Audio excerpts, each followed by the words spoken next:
Hey there, how are you today? It is so good to have you with me. Today we are going to take a little look, just that 30,000 foot high level overview look of pupils and the kinds of information that pupils could add to an iris assessment and how it actually integrates with an iris assessment. So love it if you would interact with me today, drop comments in the chat box, ask questions. If they fit within the scope of what we're covering, I will do my best to answer them. If they don't, then they might get put off to another time, but please ask. There's no harm in asking. I would also love it if you would just post a little bit about yourself in the chat box today. Maybe let us know where you are on the face of this beautiful planet of ours, and let me know if you have any iridology background or not. Now, that's important because if we have a lot of new people here, then I'm going to want to keep the information a little lighter, right? Because if you don't have a lot of foundation, then I can't go too deep because it won't make sense. But if you have a good foundation, if everyone here's got a great foundation, then we can go a bit deeper. So let me know in the chat box where you're from and if you have any iridology training under your belt already. All right, and that will help me to know just how much I can do with you today.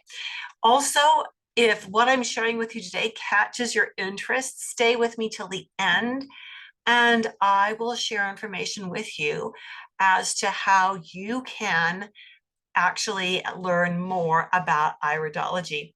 And as always, I have some students, some graduates in the group today.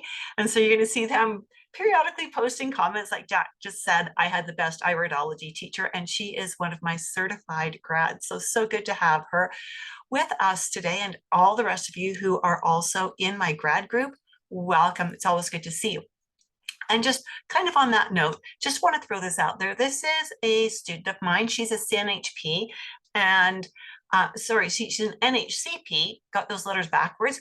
And this is what she said just after she started my course. I just wanted to say that as a new student who has worked in iridology before, this and is a certified iridologist through another teacher, I have learned more in the first two lessons of your dynamic iridology course than in all my previous iridology training. I'm so glad that I decided to sign up. I know that after taking this course that I will be able to offer my clients the best and most up-to-date knowledge. So that was exciting. She has completed her training. She's working towards certification, and that is very cool. But pretty cool that she was already certified elsewhere. I hear that a lot. Certified elsewhere, didn't feel confident with what she'd learned there. And so she decided to take my course. And within just the first two lessons, 2 out of 20, she's learned more than she learned in her entire certification course. So that's very exciting to me. That's the quality and depth I aim to deliver to all of my students in my courses, right? So this information is meant for your education only now, and we don't ever diagnose or prescribe. If you use what you're going to learn here, you are responsible for that. I am not responsible for how you use it, the results you get, anything like that. It is your responsibility. Fantastic. So let's dive in. Who wants to look at some eyes? If you want to look at some eyes, let me know in the chat box. Just drop me some kind of message that says you're ready to look at some eyes and to learn a little bit about pupils. Yeah. Fantastic. Fantastic. Hey, it's so good to see so many familiar names here. And it's good to see some new people with us too. So glad you're here. Right on. So when we do iridology, we look at 3 specific things in an eyeball. Iridology, we really need a different name because it has evolved to be much more than the iris. We do look at the iris. We look at the sclera, and we touched on that a little bit last week. And we look at the pupil, because each one of these parts of the eye gives us different information. And that is so important for us to remember. Remember, the iris gives us predominantly information about what this person has inherited. virtually everything we see in an iris is not something this person has done to themselves. It's what their parents, grandparents, and great-grandparents gave them. The sclera tells us what's going on now, and not so much what's going on, but where things are going on. Sometimes the markers in the sclera do give us an indication of the what, but mostly it's the where. And that's where you need to be able to then combine what you see in the sclera with what you see in the iris, with your client's symptoms and their diet and their lifestyle, to understand what questions you need to ask to get the best answers. So we're never using anything we see in the sclera or the iris to name a disease or to state a cure. We cannot do that with iridology. You will see many people on social media who do that quite liberally, quite freely, and that is just a tiny bit scary, just a tiny bit scary. So then we look at the pupil. Now, when I first started learning iridology over 4 decades ago, we didn't look at the sclera, and we certainly didn't look at the pupil. This has evolved. Research has evolved so that we now know we need to look at the pupil as well. So Peggy, you've got your hand up. You want to say something, I think. I'm going to open your mic. Go ahead, Peggy. Hi, Peggy. Are you wanting to chat, or were you just saying that you wanted to look at some eyes?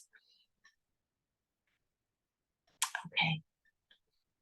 And she's muted. So we will put that away for the moment, and we'll come back to Peggy later should she decide she wants to join us just to look at eyes. Fantastic. Thanks, Peggy. Appreciate that. All right. So first thing we want to look at is called meiosis. Now, this is an ophthalmological, optometric term. They describe pupils as meiosis, and we'll look at mydriasis as well. So meiosis means a very small pupil. Okay. And so with this, when we look at meiosis, one of the things we need to remember is we never assess meiosis from an eye photo. We are doing it today. In clinical practice, we would never, ever do this. Why would we never, ever use an eye photo to assess meiosis? Anyone have a great idea? And students and grads of mine, you can chime in here. Why would we never use an eye photo to assess meiosis? If you think you've got an idea, even if you're not a student or a grad, type it in. Lighting makes the difference due to light variations. Yes, yes, yes. Well done. When we are doing a photo, we use fairly bright light. And when we use the bright light, it constricts the pupil. And so in most photos, when you see meiosis, you're not going to be able to use that. So you always want to have your client sitting in front of you so that you can actually, you've got your photos perhaps, and you're looking at their face. What do their pupils look like in this room lighting? That is so important, right? So we want to know that. Now, we also want to remember that meiosis, and this is going back to your anatomy and physiology. This is one of the reasons it's so important to have your A and P under your belt already. Meiosis is a condition that, and condition makes it sound like it's bad, but it's not. It is a parasympathetic nervous system response.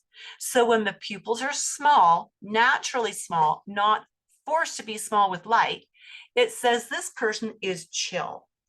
They are relaxed. They're not on guard watching for threats. They're feeling pretty calm. Everything is good. Now, people who have meiosis in normal room lighting like to be in control of their world. They want to be in control of their world so that everything stays organized, everything is calm, they know what to expect. It's all good as long as they're in control, as long as everything is lined up just perfectly. And don't you dare move anything on them, because that's going to knock them right out of being parasympathetic into full sympathetic, and then we're going to have trouble. Right? So meiosis means the person is currently in a parasympathetic response and they want to be in control.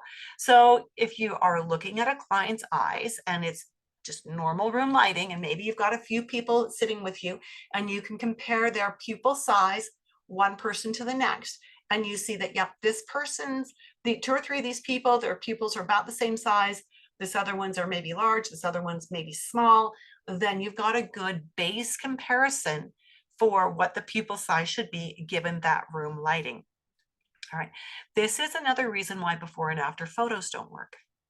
Because if they aren't taken with exactly the same lighting setup, the pupil will be a different size, and even the light, the color of the light will alter what you see. So I want you to think about this for a moment. When that pupil is small, the iris tissue itself has stretched out because that pupil got small and stretched it, right? And so when we spread the iris out, it also spreads out the pigment, which can make the eye look lighter. It can make it look like something has changed. And a lot of people online will say, oh, you've done a cleanse. Look at how the pigment is so much lighter. No, you've changed the technology, which has changed the pupil size, which has stretched out the iris tissue, which it's like a pair of pantyhose. You know, in the package, if you remember pantyhose, women, in the package, the pantyhose look quite dense. But when you put them on and you stretch them out, they become sheer, right? That's exactly the principle we've got going on here. So that's an important thing to know with meiosis. These people, when they are truly in meiosis, they are more relaxed. Their parasympathetic system has kicked in, so everything is chill. Here's another really strong case of meiosis, again, from a photo, right? So we would need to look at her eyes in normal room lighting to assess. Now, this is a bit of a challenge with a darker eye when you're doing photography here. Okay, you didn't know you were getting a photography lesson, did you? So if you've got an iridology camera, or if you're wanting to get a camera, one of the challenges with darker brown eyes is they require more light to see the details of the iris. And then you've got to be able to turn the light down to see the sclera clearly. Okay, so we use fairly bright light with our darker eyes, and that means that the vast majority of your darker eyes on a photograph will be meiosis. It's another reason why we never assess meiosis from a photo. And so just be aware of that if you are working with a lot of people who have darker eyes, that you're going to need more light to get good photos. But that's going to mean that you are altering that pupil size and making it artificially very small. Okay, is that making sense? Is that making sense? If this person's pupils were genuinely this small in normal room light, very chill, very relaxed, I'm not concerned about anything. I'm just going with the flow. It's all good. All right. Fantastic. So that's meiosis. These are your relaxed people. Now we see some other indicators in here that suggest this person might not be so relaxed. And again, we would need to see their eyes in normal room lighting to assess whether they were truly meiosis or not. Now, mydriasis, the exact opposite. We're going to look at this exact set of photos again later on to prove another point. Mydriasis is a pupil that is not artificially, that is really, really large. Now, this was taken with a camera that has two flashes, which should be really bright, which, as we've learned, should constrict the pupil. So what do you think if I see mydriasis on an eye photo where I've got those 2 flashes in the photo? Do you think I can accurately call this eye mydriasis or not? Can I call it mydriasis? Give me a yes or a no. Let me see in the chat box. Yes or no. Yes, I can call it mydriasis from a photo, or no, I cannot. I want to see what your feeling is here, what your sense of this is, what you know about light and pupil response. Who's going to be brave and send the first answer? Can we assess mydriasis from a photo? Peggy, gold stars all the way around. Yes is the correct answer. Now, why is that so? If the pupils have stayed this large with that much light, and light would normally constrict a pupil, we've got a lot of light, that pupil should come down. And it didn't, it stayed big. We can assume, and we can then prove in the office when the person is sitting with us, that these pupils would be larger than this in normal room lighting. So absolutely, mydriasis you can assess from a photo. If those pupils are gargantuan like this, they're going to be bigger without those flashes. So enlarged pupils are common in children. If someone has large pupils like this in normal light, you're going to have to use a really fast shutter speed and do what I did here, which was underexpose the photos. So I turned my light down just a little bit here so that I could see that the photos were big. And so we underexposed the photos here. So, and the reason we need to turn that light down is because their pupils are so large. If you're using a really bright light, it's going to be very uncomfortable for them. Right? So thinking of your client's comfort, turning the light down. So what do we know about people who have mydriasis? Think about that sympathetic nervous system. What do you know about the sympathetic nervous system? If someone is functioning in the sympathetic nervous system, how do we describe that? The sympathetic nervous system is our what kind of responses? Fight or flight, yeah. And we add a third one to that one, Jack, fight, flight, or freeze, because some people, when they're really heightened, they're right, like a deer in the headlights kind of thing, right? So fight, flight, or freeze, that is the sympathetic nervous system. I describe this as this person's nervous system has sympathy for the situation they are in. So when they're in a very tense, aggressive, uptight kind of a situation, their nervous system is on high alert. It's watching for danger. It's looking to see if someone's going to attack them. Are they safe? No, can't be safe. Can't be safe here. This is not a safe situation. So they're on edge. Interestingly, people who have mydriasis tend to be very generous. This is a young woman who truly, if you were to call her at 2 a.m. and say, oh my goodness, I think I'm going to die. Can you come and help me right now? She would hop out of bed, probably not even change her clothes, just go in her pajamas, hop in her car, and she would hop right on over to be with you, to call 911, to make sure you made it through the night. Right? She'd also give you her last dollar. She would feed you, she would give you her lunch, even if it meant she had to go without. Right? These people tend to be very, very generous. So, so we also need to remember, though, that these enlarged pupils, this mydriasis, can also happen when you're looking at somebody you have very strong positive feelings for. Very strong positive feelings. And so, you know, if you're sitting across the dinner, maybe you're out for a romantic dinner with the person who is the love of your life, just look and see how big are their pupils, right? Hopefully they're nice and big. So Jack says, don't they also tend to have a lot of fears? They do, because they are always in the fight or flight. Everything tends to make them anxious, right? So they do tend to have a lot of fears. Here's mydriasis that's not quite as big, so there's slightly mydriasis. So again, this is a young man. Actually, he's the brother to the person we just looked at. And he also has had some real challenges with anxiety. He's fortunately gone through counseling and has learned some really great skills so that he is able to keep it very well under control, and he can manage it quite well, which is fantastic because those are life skills that will serve him forever. Again, his pupils are just a bit larger than we would like them to be, which tell us he's always a little bit on edge, a little bit watching for the next threat to come up.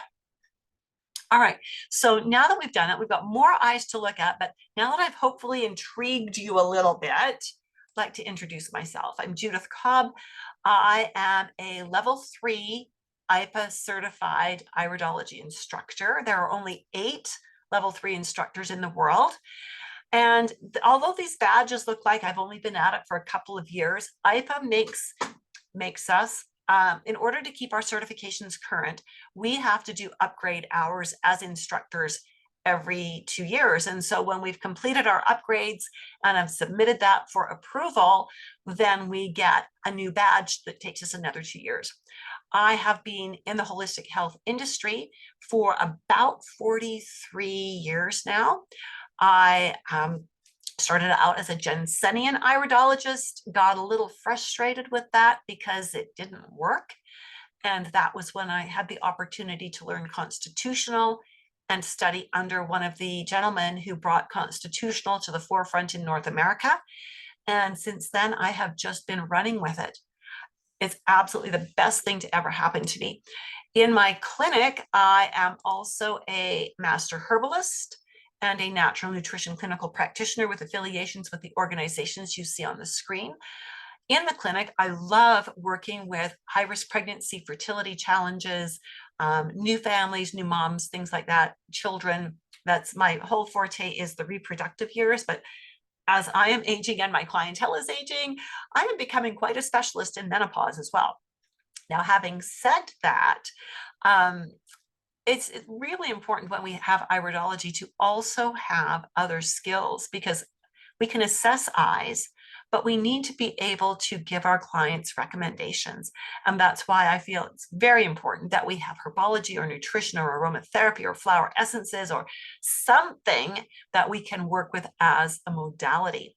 It's also critical that in order to learn iridology well, you need to have a college level anatomy and physiology course under your belt. And that's one of the benchmarks, one of the bars that I have for my potential students before they enroll with me, is they need to have proof of that A and P. It could be that they're a registered nurse or a licensed massage therapist.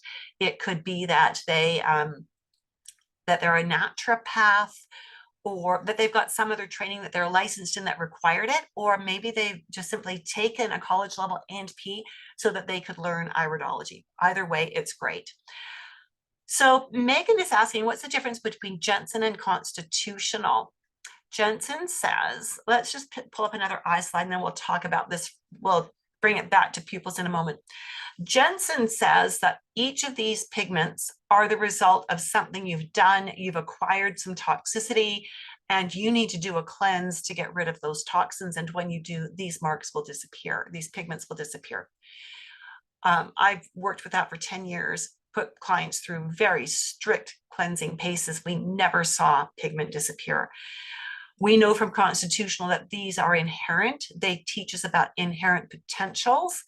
The color of the pigment tells us which organ genetically wants to be out of balance, and the placement tells us which organs are likely going to have to bear the brunt of that imbalance, right? And so that's one of the key things. Jensen also said that you could move fibers around in an eye. You could make lacunae disappear. You could take a fiber that was veering off like this and you could straighten them out. You could make these little clouds that teach us about the lymphatic system. You could make them disappear if you did the right things. I have never, ever, even with intense cleansing work that I have done on myself, never been able to move a fiber or dissolve a tophi. So we know that these are all genetic. They are all based on what's passed down. The sclera is what tells us where the hotspots are. And your symptoms, when we combine the sclera with the iris, tell us where the problems really are and why they're there. Then when we combine that with your diet and your lifestyle, we understand what changes need to be made. So we're not able to change the iris. We can see pigment develop over time under the influence of genetic cues. And I've got lots of examples of that in people who have been diligent with their diet for many decades and they still build pigment. And it's not that they were exposed to toxins or too much sulfur. We can't say from this eye, this person should cleanse their kidneys are stressed. There are indications the kidneys want to be stressed. But with this person we're looking at on the screen now, we don't know that for sure until we know their symptoms. And maybe this person has a perfect diet, a perfect lifestyle that doesn't change their genetic potentials. So that's the big difference. Is Jensen says you can change the eyes, constitutional says you cannot. And with constitutional, Jensen, you do a reading cold, you tell your client what's wrong with them and what they need to do about it. Constitutional, you have a conversation with your client to understand what the markings in their eyes mean so that you can create a meaningful and an effective program for them. Okay, did that help, Megan? Just wait for her to give us a little answer of yes, it helped her, no, it didn't. So when we're looking at a pupil, sometimes, well, pupils are not round, typically. They're often not round. When we're looking at an ellipse, so we're looking at a pupil that has an oval shape. This is an exaggeration. They're never like a sausage shape, but they're oval. So they're like a circle that's been squished slightly. It gives us a lot of information. So depending on which eye the ellipse is in, maybe it's in both, depending on which direction the ellipse is facing and which organs it's pushing into, gives us information. So in this particular case, it gives us a suggestion that this person is at an increased risk for bronchial issues. Doesn't say they have them, but they're at an increased risk. So we would ask those questions. Is there a personal or family history of any kind of a breathing concern? Lungs, bronchioles, that kind of stuff. And when we know that, then we know what we need to work on with them. Maybe there's some emotional work. Maybe it is a lung concern, a bronchial concern, and we need to do some emotional work there. Maybe we need to do some dietary work there. Maybe there's some herbs we could encourage them to use as well. This fellow is a type 2 diabetic who takes metformin daily, and his diet is not great. He is pretty sure that he's okay, except that his mother had diabetes, type 2 diabetes, before she died. She lived to be into her 90s. And he's got siblings who are also type 2 diabetics. So he thinks that this is just the way he has to be. So he's perfectly fine having toast, white bread toast for breakfast, drinking fizzy beverages during the day, grabbing fast food for lunch, and he thinks he's going to be all right. When I see his iris, I don't see any really strong indications that he needed to be type 2 diabetic. I think he created that for himself. But I do see indications that he may end up with some respiratory issues, which when you think of type 2 diabetes and how it goes hand in hand with being over acid throughout the body, then it is a good indication that that could be a part of the breathing issues. Megan says, that's not what I learned about Jensen. I learned what you were talking about with constitutional. I will be talking with Ellen in a couple of weeks. I think she has changed the way things are taught in recent years. Ellen has. So if you've learned from Ellen, she did. She took Bernard Jensen's original work that I learned 4 decades ago, and she has updated much of it to be constitutional. So you are absolutely right, Megan. There are many people out there teaching Dr. Jensen's original work and still saying that the eyes will change. Okay, so you've got the good side of the Jensen teaching because Ellen Tart Jensen did update what she teaches to make it much more congruent with constitutional. Yeah. Here's another ellipse. You can see that if we draw an axis here, it goes this way. And again, because it's an ellipse, we are then asking questions about respiratory, bronchial kinds of challenges. Is there a personal or family history of any kind of a breathing challenge? Is this person prone to asthma? Does she have shortness of breath? And there, of course, there's many causes for shortness of breath. Is there a family history of anything lung-oriented? So that would be something for us to watch out for. Flattenings. When we look at this pupil, you can see that it definitely is flat on the top and it's flat here on the inferior medial side of the eye. So when we are looking at that, we need to be aware that whatever is directly attached to it, so directly radiating out from it, whatever organ is sitting right here and whatever organ is sitting right here, are where we are likely to have some challenges. So this is a right iris. We also we have to look at a lot of things when we're looking at flattenings. So we're thinking, could be brain, could be liver, and those would be questions to ask. And then we need to look opposite the eye. So we're coming down to here. This would be a kidney zone. This would be opposite of the superior flattening. We need to come up here, which is putting us into the right eye, the top of the lung area. So again, we're looking at some issues there. So we've got bladder and lung, and we've got brain and kidney. And those are the areas that these flattenings are asking us to find out about. Now, this client specifically has asthma. So that is telling us that we've got that lung potential is a part of what's come up for this client.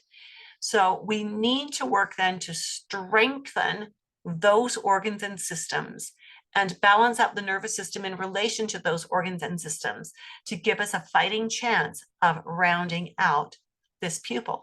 There's the pupil science is relatively new compared to the science of iridology. And we're still sorting out how much of pupil shape is genetic or inherent and how much of it is sort of self-inflicted. Here again, we have flattenings all on the inferior side, one inferior lateral and one inferior medial. So the inferior medial is talking about pancreas and liver, if we're just even sticking with what we see in the bottom of the eye, and inferior lateral is talking about ovary. Interesting, this was a young woman who came to me, and she had had some medical tests done, but the doctor had not come to any conclusions. It was pretty clear to me that she probably had PCOS or polycystic ovarian syndrome. And so I sent her back to her doctor and said, we need to see a few more tests. We want to see, X, Y, and Z tests. And it came back that yes, the doctor, and I said, and I want you to ask your doctor whether this could be PCOS or not. So I'm not telling her she has it, but I'm asking her to get her doctor to say it, because I was pretty sure that's what it was from her symptoms and from what I'm seeing in her eyes. And she came back with an absolute yes. Doctor says it is PCOS. From there, we were able to take it even further and balance out her diet, her lifestyle, her blood sugars, and restore her hormones to where she was having regular cycles instead of a cycle every 60 to 70 days.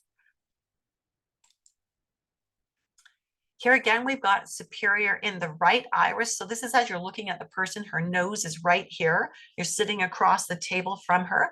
Her right iris, she has a superior lateral flattening.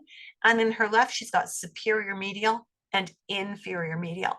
This is primarily pancreas. This is also primarily pancreas, and this is also pancreas. This is a client who's been with me since the beginning of my practice. She's been with me for 43 years now. And when clients come in for several appointments and then they settle down and things are good, they're feeling great, they disappear for a while, then 5 or 6 years later, they come back. Well, this was on her most recent foray back to me. She came in her late 60s and she said, yeah, not good. And I said, tell me what's not good. And she said, well, my doctor says I've got elevated cholesterol, elevated triglycerides, and my hemoglobin A1C is elevated, and they want to put me on metformin. And she said, but I know we can do this other ways. She has actually got a lot of training in herbs and nutrition. She just needed someone to guide her through it. We also see that she's got lots of other markings in her eyes that are iridology markings, and she's got lots of sclera markings. We started working on that hemoglobin A1C and her triglycerides and cholesterol. Within a couple of months, we were able to get all of her numbers into the normal range. Then she had a family trauma, and about a year later, she had a heart attack. And so she's now almost 3 years post heart attack. And She's on several medications, which we are now working to rebalance her body so that she can gradually, with her doctor's guidance, come off those medications. So again, the pupillary shapes can be somewhat inherent, somewhat earned. We aren't quite sure how much of it is which. And so we always need to be looking at pupil shape, combining that with iris, and combining that with sclera. That's just a taste of what we do when we're looking at pupils. And there's one more that we want to talk about in a moment here. So, you know, a lot of iridologists want to learn about iridology, right? And they want to learn it just because they do. And that's fantastic. It's a brilliant assessment tool to have in your skill set. It also, as they learn it, they will figure out that when they do it the way I teach it, it helps them assess their clients more quickly. It helps them to be more accurate in figuring out what the root of the problem is and in deciding what they need to recommend. It helps to create better and faster rapport, because when you're asking your client questions as you're looking at their eyes and putting it together with their symptoms, you are asking them questions that are really only about them. It's not one of those 50-page intake questionnaires where 90% of the questions are irrelevant, right? You're really lasering in on client, and client likes that. And so iridology eliminates the need for an intake form. It does not eliminate the need for an informed consent form. Every one of my clients signs an informed consent form, but I don't have my clients do an intake form. I use the iridology and a conversation to fill that need. So in the Dynamic Iridology Assessment System program for health professionals, this is the only live, online, fully mentored course for nutritionists, herbalists, and naturopaths who want to streamline their clinical work without sacrificing client care. I find that far too many holistic professionals see a client, gather data on the client, then go off and spend a few hours of their own time creating a protocol, doing the assessment, creating a protocol, and then they bring that back to their client, but they're not getting paid for those hours they're spending when they're not with their client. The way I teach you to do constitutional iridology, you will quit spending that unpaid time creating protocols. You will be able to assess and create the protocol in your client sessions. That's great, because if you can do it when you're with your client, it will be a simpler, more direct program that will increase your client's compliance. That means it increases your client's success. And that means it increases your long-term retention. Like I said, we looked at one client who's been with me now for over 4 decades. I have so many clients that have been with me for over 20 years. That's a really good business model, right? To have clients that stay with you. They say it's more expensive to find a new client than it is to keep a client. So this is great. So if you want to learn more than just iris markers, if you actually want to learn how the markers work together to build out the story that you need to have about your client, if you want to learn how to create clients for your programs or programs for your clients, if you want to be mentored in this and get feedback and direction and support, then I'm going to invite you to have a conversation with me. Our next go round of the Dynamic Iridology Assessment System is starting on November 1st. It is a live, interactive, webinar-based course, and it meets once each week for 20 weeks for about 2.25 to 2.5 hours. There is additional mentoring that is included and support for you should you choose to certify with IPA. If that seems like it's of interest to you, and if you already have that anatomy and physiology under your belt, I'm encouraging you to use this link that I'm posting in the chat box to schedule a time to speak with me.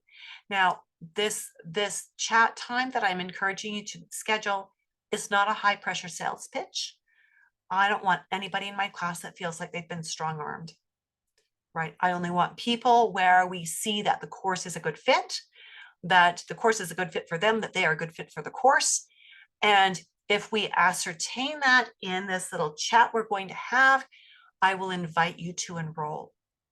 And if I don't feel it's a good fit, I will coach you in another direction, right? Not high pressure at all. Here's what Michelle Davies said.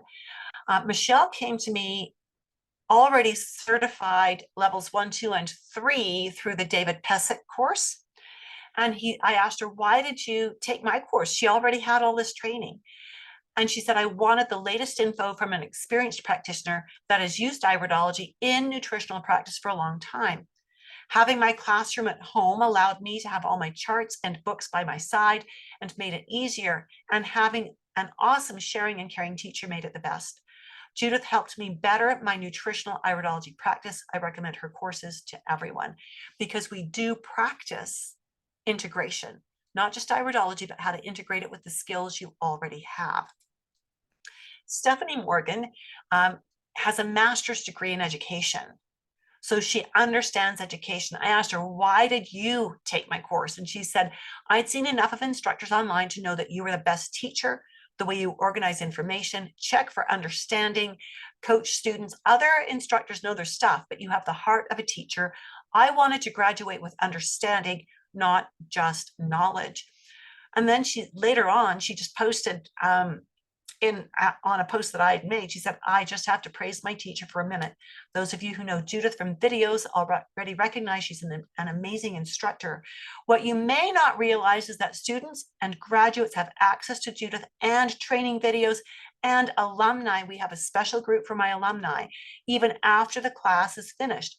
She's a rare find in under promise and over deliver. I'm so thankful I was led to her website.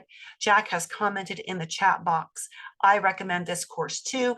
Peggy's here. So worth it. Judith is hands-on, and how lucky on top of all the extras we can keep up with these Zoom mini classes. She's amazing. She's an amazing teacher, and I'm so grateful. Thank you. Thank you. You guys are going to make me cry. Okay. So with all of that, I just want to grab this, and then so what's included in the course. So this is a little bit of information about that. So you can decide if it's worth it for you to book one of those Zoom chats. 20 live interactive courses, limit of 10 students per course, because having small groups ensures better learning. 2 extra 1-hour live webinar mentoring sessions per month for students and for graduates. We had one today, and Jack was there. 225-page illustrated full-color digital downloadable textbook. I've kept my textbook digital so that when IPA updates the curriculum, which they do periodically, I'm not stuck with a whole stack of textbooks in the corner of my office that are worthless. I update the textbook as I need to, and the most recent version is made available to all of my students and grads. You don't ever have to buy another copy of my textbook. You also receive 45 pages of cheat sheets. That's your study notes, recordings of each of your class sessions, and access to recordings of all of the mentoring sessions for the past 18 months. Again, small class sizes.